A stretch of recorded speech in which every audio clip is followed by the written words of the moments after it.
大家好，又係李奧。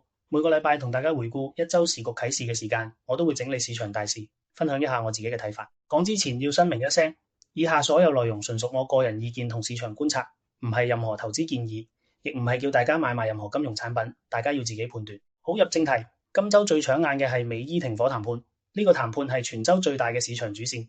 油價跟住談判消息上上落落。WTI 原油喺88至91美元之間大幅波動。周四布倫特原油一度暴跌7.15%，因為市場憧憬霍爾木茲海峽快啲重開。但係周五特朗普話對談判結果唔滿意，油價即刻反彈。周末傳出美伊達成延長停火60天嘅初步協議，不過特朗普仲未正式批准。財長貝辛特重申三大條件：開放海峽、交出濃縮鈾、放棄核武器，缺一不可。對我哋嘅啟示係，能源板塊嘅波動性喺短期內唔會消失。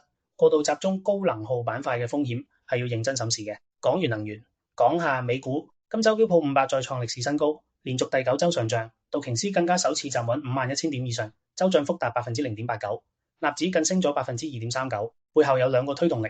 第一係美伊和平預期提振咗市場情緒，第二係 AI 支出浪潮繼續。Anthropic 新一輪融資後，估值達到9650億美元，首次超越 OpenAI。Dell 上調 AI 伺服器年度銷售展望至600億美元。盤後股價飆升30%，不過通脹嘅陰影從未消散。美國第一季度 PCE 價格指數同比升幅創2023年以來最大。德意志銀行上調美國10年期國債收益率，年底預期至4.70%，認為聯儲局已經結束減息週期。聯儲會多位官員更表示，如果通脹持續朝錯誤方向發展，唔排除再次加息。所以股市屢創新高，背後高利率更長時間嘅環境下，長存續期資產嘅利率風險係慢慢積累緊。唔好因為指數漲就掉以輕心。第三件大事係一個對我哋高淨值客戶特別重要嘅消息。根據波士頓諮詢2026年全球財富報告，香港已經超越瑞士，成為全球最大嘅離岸財富中心。呢個係香港財富管理行業嘅重大里程碑。但係同一週內，中國對非法跨境證券交易發起空前力度嘅打擊。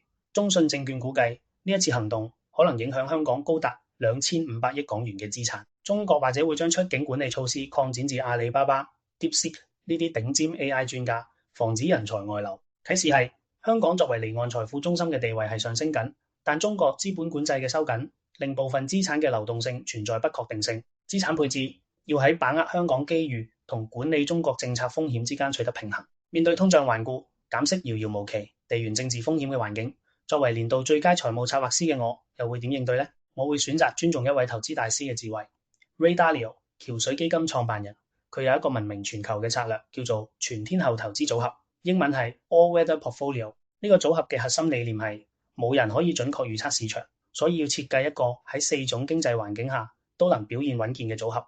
增長上升、增長下降、通脹上升、通脹下降，4種情況都要照顧到。具體配置係40%長期國債、30%股票、15%中期國債、7.5%黃金、7.5%大宗商品。具體執行可以諮詢你嘅投資顧問。點解特別提出呢個 All Weather Portfolio？ 因為今週嘅三大啟示，正正係呢個組合最能發揮保護作用嘅環境。油價因地緣政治大幅波動，商品配置正好對沖，通脹頑固令長債有壓力。但黃金喺通脹環境下係天然保護，股市屢創新高。30%股票配置，讓你唔會完全錯過升市。分散唔係妥協，而係最高明嘅進攻。我建議大家以呢個框架審視自己嘅組合，問一問：如果明天通脹再升，或者增長突然放緩，我哋嘅組合頂唔頂得住？最後記住一句話，在不確定性中，分散配置係唯一確定嘅策略。我哋下週再見。如果鍾意我呢類短片嘅話，就俾個 like、comment、share 同 subscribe，下次就唔會錯過新出嘅一週時局啟示。再見。